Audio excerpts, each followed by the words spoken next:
kaynar sütü bardağa dökersiniz veya sütü kaynatırsınız. Ondan sonra içine 5-6 tane hatmi çiçeği, bak hatmi tomurcuk halde olacak. Kırmızısı var onun, işte beyazı, turuncu gibi olanları var. 5-6 tane bu kaynayan sütün içine atacaksınız. 1 dakika kaynatın yeter. Ondan sonra bardak içinde kalsın o. Ilıyınca süzüp bunu çocuk içecek. Bir öğleden evvel bir öğleden sonra.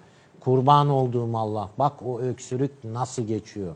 3-4 gün uygulayın. Bu sadece çocuklar için değil, yetişkinler için de böyle. Yani kış sezonunda bronşite bağlı kronik yerleşik bir öksürüğünüz var ise hatmi, onun diğer bir adı nedir? Gül hatmi. Evet, bu da şeydir. Ebegümeci familyasından olan